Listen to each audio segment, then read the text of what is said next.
Let me make sure that you understand I'm not here representing the NRA. I'm not even a member. Okay? Secondly, I'd like to say that in your opening statements, you commented specifically on my testimony, saying that basically it had nothing to do with this issue. And I had to chuckle because then I noticed you had Mr. Brady up here, who was hit not with an assault weapon but with a .22 caliber revolver. So getting beyond that, I didn't grow up in a house with guns. I don't hunt. I personally abhor hunting. But I was given a gun by a friend when I was 21 to carry in my purse for self-defense, and I was taught how to use it.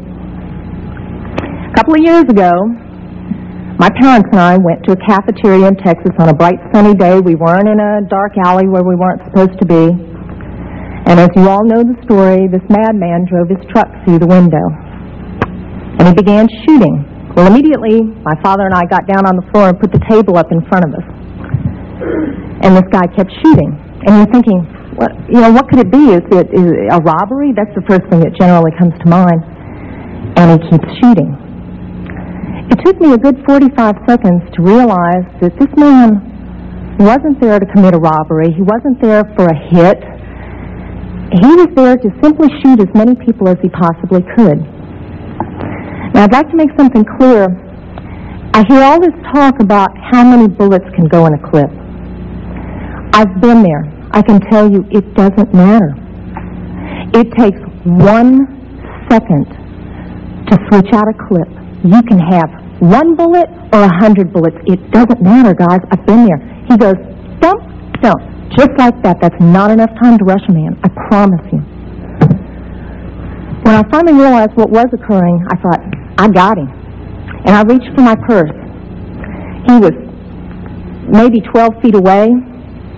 Is it possible my gun could have jammed? Sure. Is it possible I could have missed? Sure. But I can tell you I've hit much smaller targets at much greater distances. But then I realized that a couple of months earlier I had made the stupidest decision of my life. I took my gun out of my purse and left it in my car. Because as you well know, in the state of Texas, it's sometimes a felony offense to carry a gun in your purse.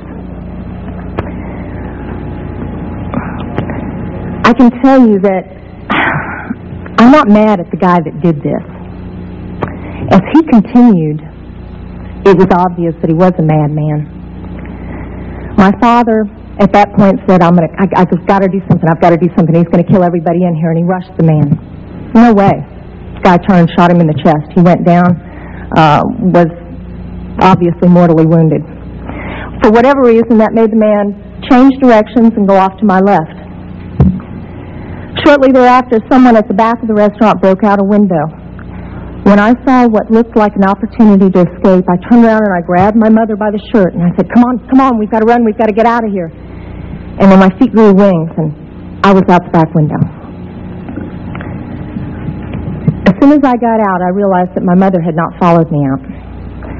And as I learned from the police officers, she had crawled over to where my father was and cradled him until the guy got back around her, put the gun to her head. She looked up at him, put her head down, and he pulled the trigger. My parents had just had their 47th wedding anniversary. She wasn't going anywhere. As I mentioned, I'm not really mad at the guy that did this. And I'm certainly not mad at the guns that did this. They didn't walk in there by themselves and pull their own triggers. The guy that did it was a lunatic. That's like being mad at a rabid dog. I'm mad at my legislators for legislating me out of the right to protect myself and my family.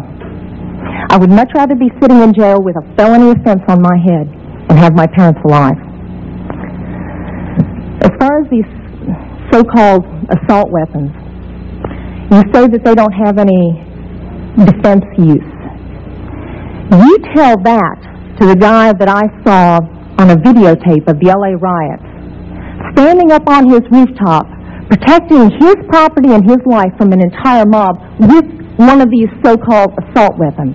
Tell me that he didn't have a legitimate self-defense use. Just one final statement. I've been sitting here getting more and more fed up with all of this talk about these pieces of machinery having no legitimate sporting purpose, no legitimate hunting purpose, People, that is not the point of the Second Amendment. The Second Amendment is not about duck hunting. And I know I'm not going to make very many friends saying this, but it's about our rights, all of our rights, to be able to protect ourselves from all of you guys up there.